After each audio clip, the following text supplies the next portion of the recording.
আসসালামু আলাইকুম।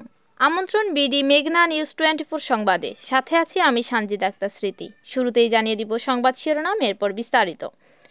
নারীর জন্য যুদ্ধ করি। গিয়র বালিয়াখোড়ায় নারী নির্যাতন বিরোধী আন্তর্জাতিক প্রতিবাদ দিবস পালন করা হয়েছে।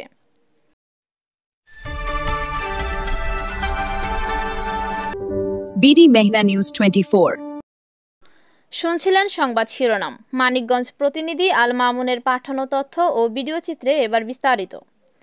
নিজের জন্য যুদ্ধ করি, সহিংসতা রোধে একসাথে লড়ি, এই স্লোগানকে সামনে নিয়ে মানিকগঞ্জের গিয়র উপজেলায় নারী নির্যাতনের বিরুদ্ধে আন্তর্জাতিক প্রতিবাদ দিবস পালিত হয়েছে।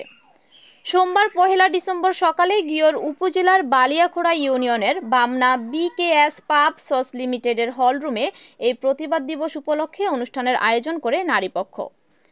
কর্মসূচির মধ্যে ছিল ঘোষণাপত্র পাঠ ও আলোচনা সভা।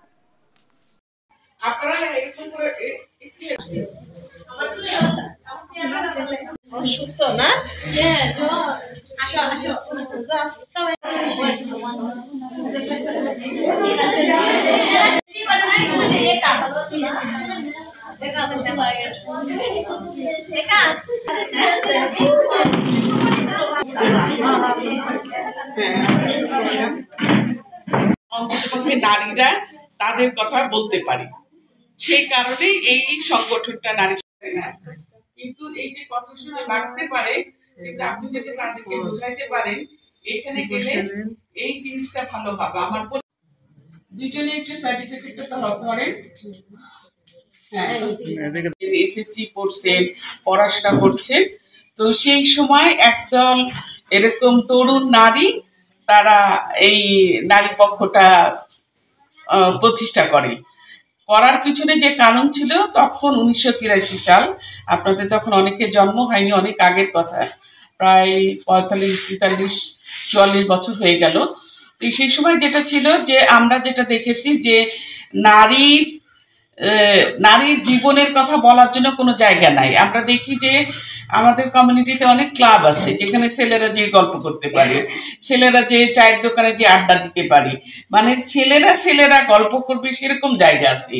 কিন্তু মেয়েদের কথা বলবে, মেয়েদের ভিতরের কথা বলবে, মেয়েদের কোনো কষ্টের কথা কিংবা কোনো সুখের কথা বলার জন্য ওরকম কোনো জায়গাটা নাই। তো 25 নভেম্বর নারী নির্যাতনের বিরুদ্ধে আন্তর্জাতিক প্রতিবাদ দিবস গেছে। যে কার্যক্রমটা এটা সারা বিশ্বব্যাপী হয়, নারী নির্যাতনের বিরুদ্ধে আন্তর্জাতিক প্রতিবাদ দিবস। আমরা আজকে এই বিষয়টা নিয়ে আলোচনা করব। এখানে আমাদের এই নারী নির্যাতনের বিরুদ্ধে আন্তর্জাতিক প্রতিবাদ দিবস কবে থেকে শুরু হয়েছে এবং কেন হয়েছে সেই বিষয়টা এই কাগজে লেখা আছে। আমরা সেই কাগজটা আপনাদের দিব এবং এটা মোহনা পড়ে শোনাবে। ও নির্যাতনের শিকার হয়, এর মূলে রয়েছে পারিবারিক, সামাজিক ও রাষ্ট্রীয়ভাবে নারী পুরুষের মধ্যকার বৈষম্য এবং সর্বত্র নারীকে অধস্তন করে রাখার নীতি ও চর্চা। মহিলা আমি কেন পারবো না, এটাই করতে হবে। পরিবারের পাশাপাশি যাদের পরিবারের একটু সমস্যা আছে, স্বামী স্ত্রী দুইজনে খুব মিল করে, তুমি গৃহিণী, ঠিক আছে, গৃহিণীর পাশাপাশি উঠানে একটা শাকসবজি গাছগুলো, 2টা হাঁস পালো, 2টা মুরগি পালো, বাচ্চার পড়ালেখার পাশাপাশি মনে করো যে নিজের একটা যদি টিউশনি করতে পারো, তোমার বাচ্চাকে পড়াইতে পারো, ওটাও তোমার পরিবার অনেকটা আয়বর্ধক কাজ হয়ে থাকবে। সমান হব অধিকারে রাষ্ট্র এবং পরিবারে, পথে ঘাটে দিনে রাতে চলতে চাই নিরাপদে, রাতের বেড়া ভাঙবো, স্বাধীনভাবে চলবো।